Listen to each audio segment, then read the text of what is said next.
एक नौजवान अपनी माँ की बड़ी खिदमत करता था। एक दिन उसके दोस्त ने कहा कि मैं आऊंगा तो चलेंगे कहीं। क्या ठीक है, आ जाना, चलेंगे।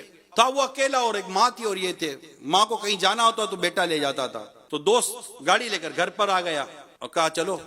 तो उसने अपनी माँ को कहा अम्मी वो दोस्त आया हुआ तो मैं जाऊं, कहीं आपको जाना तो नहीं है? मैंने बेटा कहीं जाने का अभी तो ज़हन नहीं है। ठीक है, वो अल्लाह तुम्हारी हिफाजत करे। बेटा घर से बाहर निकला, गाड़ी में बैठे दोनों दोस्त। अचानक उसको याद आया कि यार वो मैं घर में चीज भूल गया। वो घर में चीज लेने के लिए गया। जैसे घर में चीज लेने के लिए गया, माँ ने कहा कि वो बेटा वो मुझे याद आया, मैं जाना है एक जगह पर। तो बेटे ने कहा कि अम्मी जान अभी वो आपने कहा था ना, हाँ बेटा मुझे याद आ गया, जाना है। ठीक है, बेटे ने क्या कहा, ठीक है। बाहर गया, बाहर जाकर दोस्त को कहा कि वो मुझे मेरी माँ के साथ काम है, मैं अब आपके साथ नहीं आ सकता।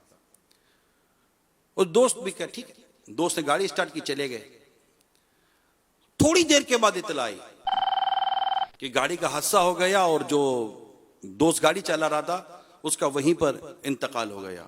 किताबों में लिखा है कि मां की इताअत, मां की रिजा और मां की खुशी ने इसकी जान बचा ली।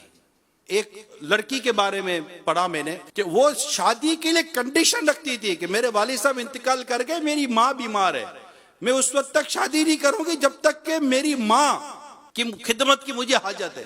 हत्ता कि जब उसकी माँ का इंतकाल हो गया तब जाकर उस लड़की ने शादी की। और इतनी उसको उसकी माँ की दुआ लगी है, किताबों में मैंने पढ़ा है, उस लड़की को इतनी माँ की दुआ लगी कि अल्लाह ताला ने उसे 2 बेटे दिए, दोनों को अल्लाह ताला ने अपनी बारगाह में मकबूल बंदा बना दिया। माँ के साथ की हुई नेकी बहुत काम आती है प्यारे इस्लामी भाइयों। बाप के साथ की हुई नेकी बहुत काम आती है। जिनके वालिदैन जिंदा हैं, हयात हैं, या दोनों में से किसी एक को अल्लाह ताला ने जिंदगी दी हुई है, उनकी कदर करें।